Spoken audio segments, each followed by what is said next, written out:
Vamos a nuestra tercera conferencia. Nuestra tercera conferencia es sin duda o cobra relevancia porque con la pandemia que estamos viviendo tenemos una contingencia no solamente de salud, sino una contingencia económica y una contingencia que nos va a llevar a una nueva normalidad y nos va a llevar también a una nueva normalidad en salud, en economía, pero también una nueva normalidad en materia fiscal. Por eso, en nuestra próxima conferencia tenemos a Jorge Valdés con las propuestas e iniciativas ante una nueva normalidad fiscal. Antes de cederle también el micrófono, me permito leer una breve reseña de su currículum.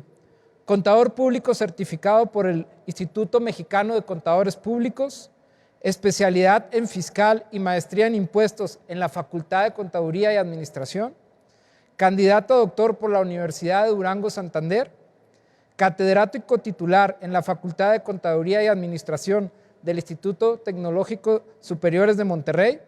Actualmente presta sus servicios personales independientes a través de la firma Valdés Valencias y Asociados. Cedo los micrófonos.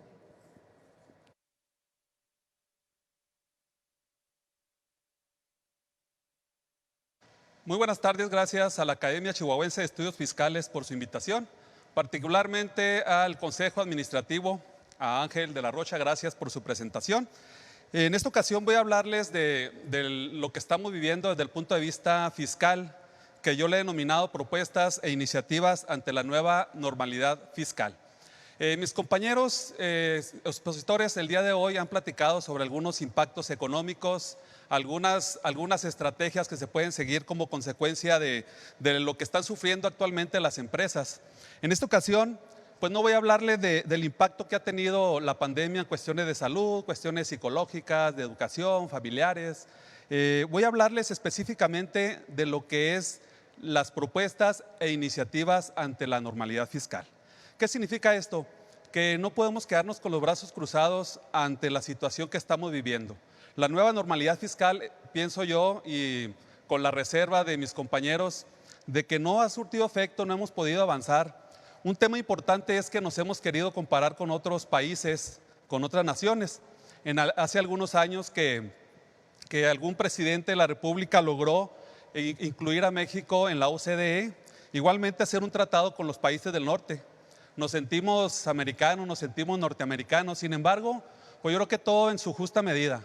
Tenemos que pensar que somos un país en el cual tiene sus cualidades, tiene sus virtudes, tiene sus situaciones económicas que tenemos que hacer saber y en base a ello tenemos que tomar decisiones adecuadas específicamente para nuestro país.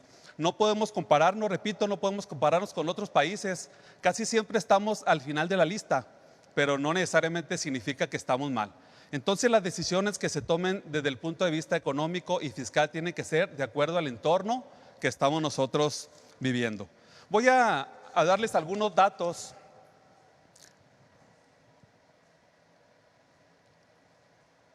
Voy a proporcionarles algunos datos nada más para efectos de empezar a entrar en materia en relación con las propuestas que hoy les traigo.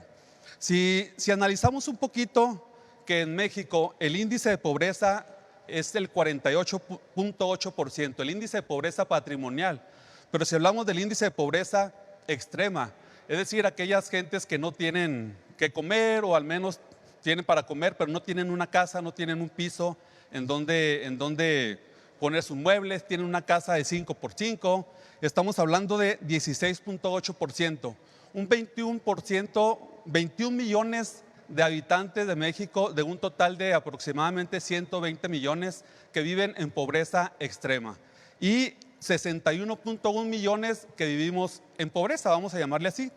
Si hablamos de otra forma para medir la pobreza en cuestiones de vivienda, de alimentación, de vestido, podemos hablar que la población vive una situación de pobreza hasta un 41.9%, estamos hablando de 52.4 millones de mexicanos, una población en situación de pobreza extrema del 7.4%, es decir, 9.3 millones. Si ven ustedes las cifras se ven un poquito distintas. Las que marco en la parte superior pues son en base a ingresos. Los siguientes 4 puntos me estoy refiriendo a pobreza en todos los términos. Si pasamos a la siguiente diapositiva, fíjense nomás los datos tan radicales que les voy a presentar. Para enero del 2015 se reveló que los 80 personas más ricas del mundo controlaban tanta riqueza como la mitad de los más pobres en el mundo. La Standardized World Income Inequality refiere que México está dentro del 25% de los países con mayores niveles de desigualdad en el mundo. Al 1% más rico le corresponde un 21% de los ingresos totales. Que el 10% más rico de México concentra el 64.4% de toda la riqueza del país. El número de multimillonarios en México al día de hoy son 16 multimillonarios. Se debe de tomar en cuenta estos datos porque no podemos tomar decisiones igual que en otros países, porque no estamos en las mismas circunstancias. Si hablamos de las empresas, estaríamos determinando que el 99.8% de las empresas en México son MIPYMES, micro, pequeñas y medianas empresas. ¿Qué significa? Que tan solo el 0.02% son empresas grandes. Vean ustedes que no es fácil implementar estrategias en materia fiscal, en materia económica, en materia de seguridad y en cualquier ámbito, pues tiene que tomarse en base a diferentes parámetros que en otros países. Ahí está la integración de cómo podemos ver que el 95.4% son microempresas, de esas empresas de la esquina, las tiendas de abarrotes, peluquerías, estéticas, como le llaman las damitas. El 3.6% son pequeñas empresas, el 0.8% son medianas empresas. ¿Qué quiere decir? Que aquí en México la mayor parte de las empresas en México son microempresas, MIPYMES, como le llamamos aquí. Hay que tomar en cuenta que estas empresas pues generan la mayor parte del empleo, la mayor parte de la economía, la mayor parte de los flujos que se manejan en el país. Si pasamos a otro punto, podemos hablar que en México existe una informalidad muy fuerte. Estamos hablando del 56.9% de informalidad. ¿Qué quiere decir? Que toda esta gente pues vio muy difícil poderse ir a trabajar a sus casas. Es decir, jamás pudieron hacer el home office, así como lo hicimos muchos, trabajar en casa. Ellos tuvieron que abrir el puesto de hamburguesas, tuvieron que abrir su puesto para venta de alimentos. Entonces, pues es un problema muy grave en nuestro país.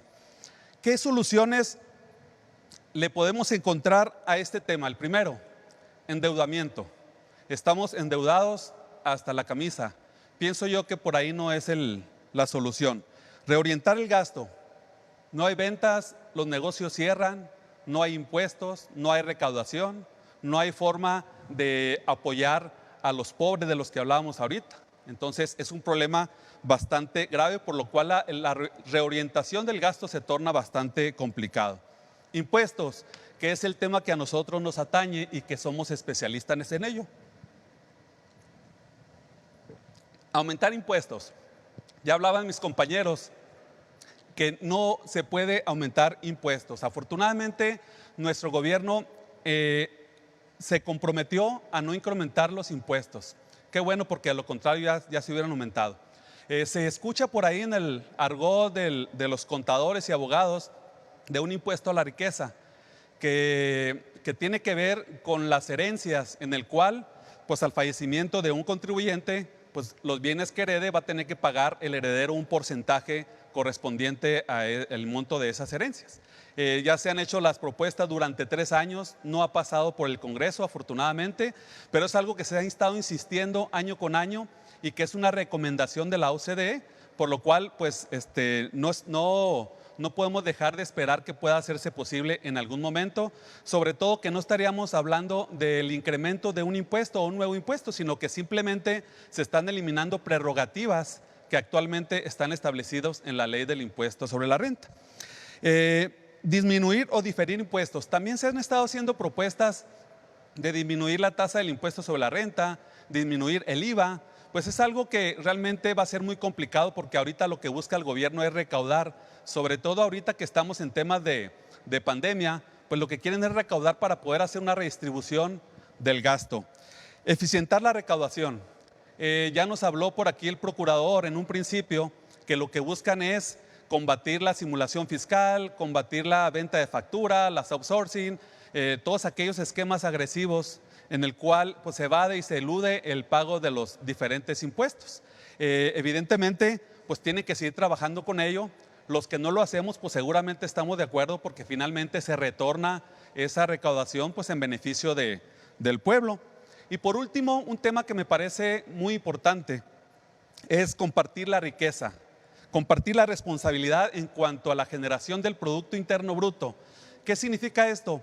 Implementar esquemas en materia fiscal que permitan que los particulares, los empresarios, puedan a la par con el gobierno hacer que la economía pueda detonar, pueda crecer la economía. ¿Cómo? Pues a través de esquemas que ahorita vamos a comentar, es decir, compartir la responsabilidad desde el punto de vista económico. ¿Como cuáles pueden ser? Deducción inmediata. ¿Qué es la deducción inmediata? Es un régimen que permite diferir el pago del impuesto. Un empresario que invierte en bienes de activo fijo, maquinaria, edificios, en nuevas empresas, permiten deducir de forma inmediata su inversión. Claro que no es el 100%, hay que eliminarle el efecto inflacionario de cuando se iba a depreciar a este ejercicio en que se va a hacer la deducción. Pero, sin embargo, esta deducción inmediata genera un detonador de la economía. Al permitir que estas empresas tengan este estímulo, pues evidentemente van a comprar una maquinaria y le van a dar trabajo al que fabricó esa maquinaria, y el que fabricó la maquinaria pues va a generar empleo, y así sucesivamente pues va a ser un detonador de la economía en donde vamos a crear empleo, va a incrementarse el Producto Interno Bruto y vamos a generar economía. Hace unos momentos uno de mis compañeros comentaba que en 2019 había sido uno de los ejercicios con menos inversión. Pero si vemos que la deducción inmediata estuvo vigente hasta el 2018, es decir, 2019 y 2020 ya no aplicó la deducción inmediata. ¿Qué significa? Que probablemente haya sido una condición por la cual se dejó de invertir. Probablemente, ¿verdad?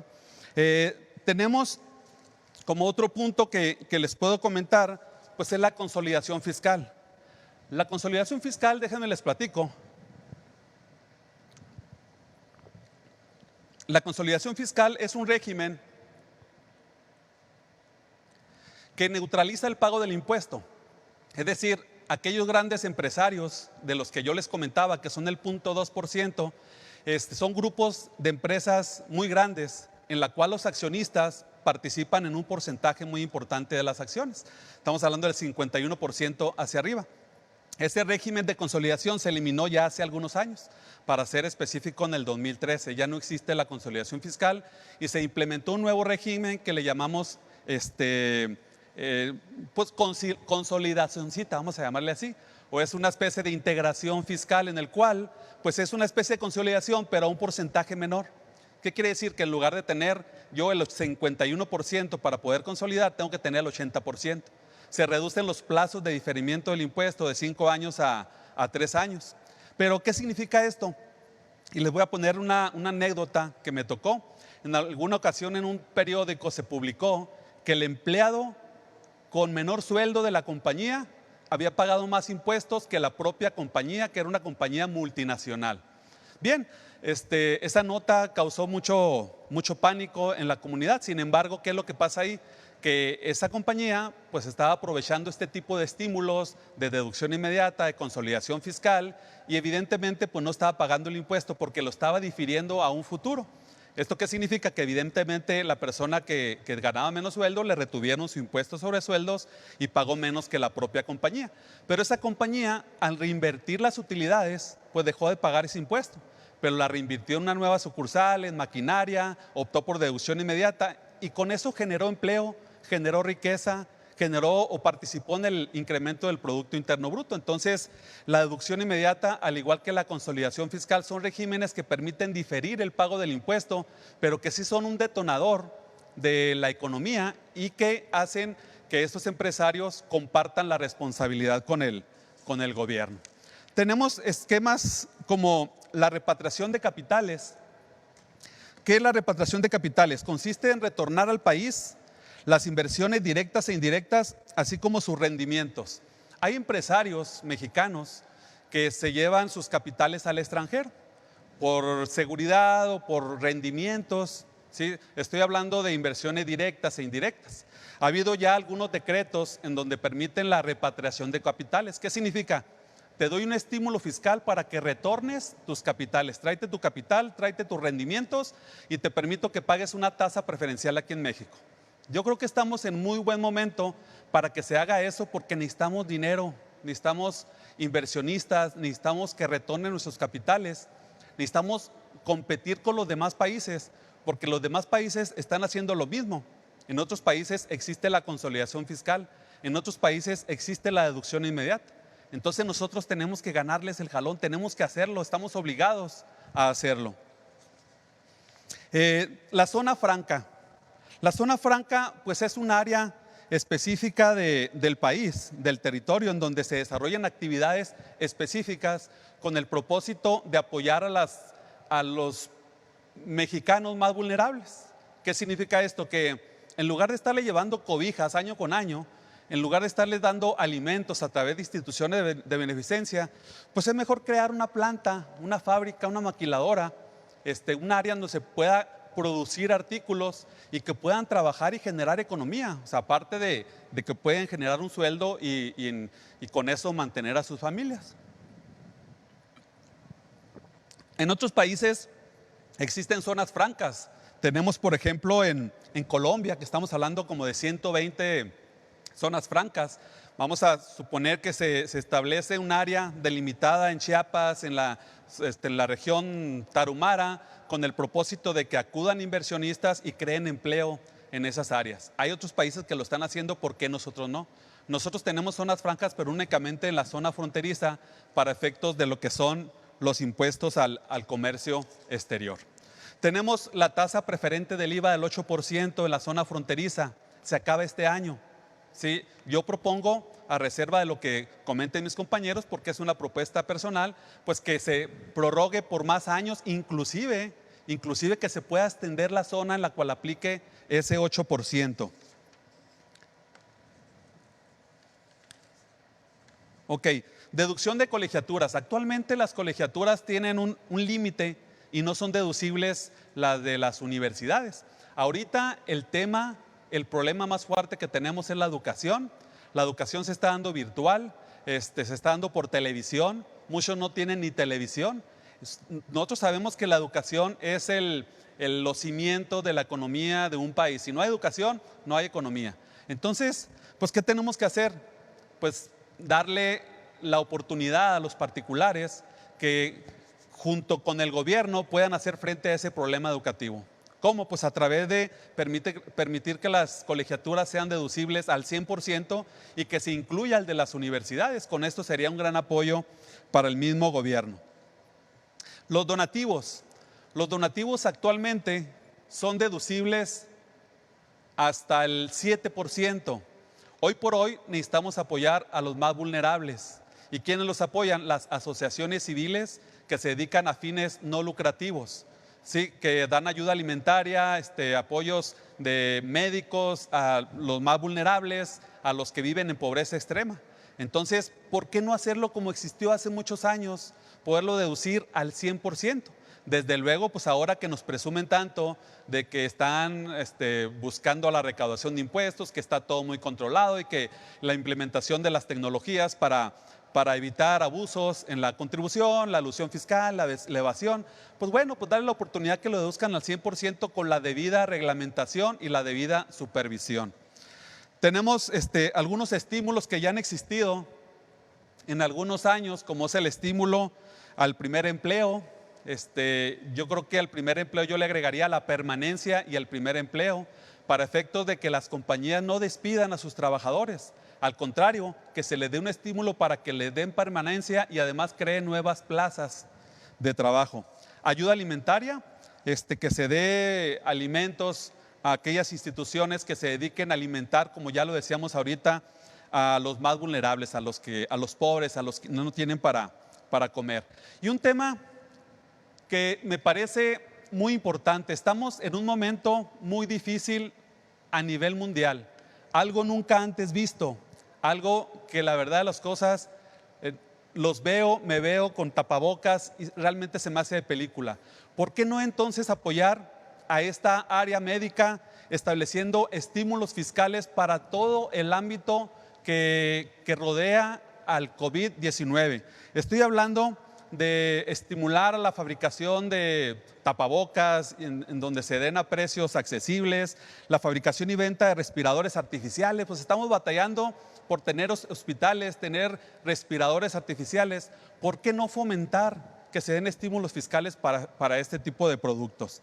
Fabricación y venta de pruebas COVID, deducción en inversiones para la fabricación de este tipo de productos, de las instalaciones de construcción de hospitales dedicados específicamente a combatir el COVID, deducción de la inversión de forma inmediata en este tipo de artículos, en fin, todo lo que tiene que ver con el tema del COVID. Entonces, pues, ¿qué significa esto? Que necesitamos todos los mexicanos, todos los empresarios, participar junto con el gobierno a detonar el aspecto económico. No estamos cumpliendo, no está cumpliendo el gobierno, no estamos cumpliendo nosotros. Desde luego que la mayor parte le toca a nuestros gobernantes. Por eso yo los exhorto a que tomen en cuenta este tipo de iniciativas que han sido exitosas en otros años para que en un momento dado puedan ser implementadas. Y no, como decíamos hace un rato, en la reforma fiscal para el año 2021. No, pueden ser de manera inmediata a través de un decreto presidencial. Gracias.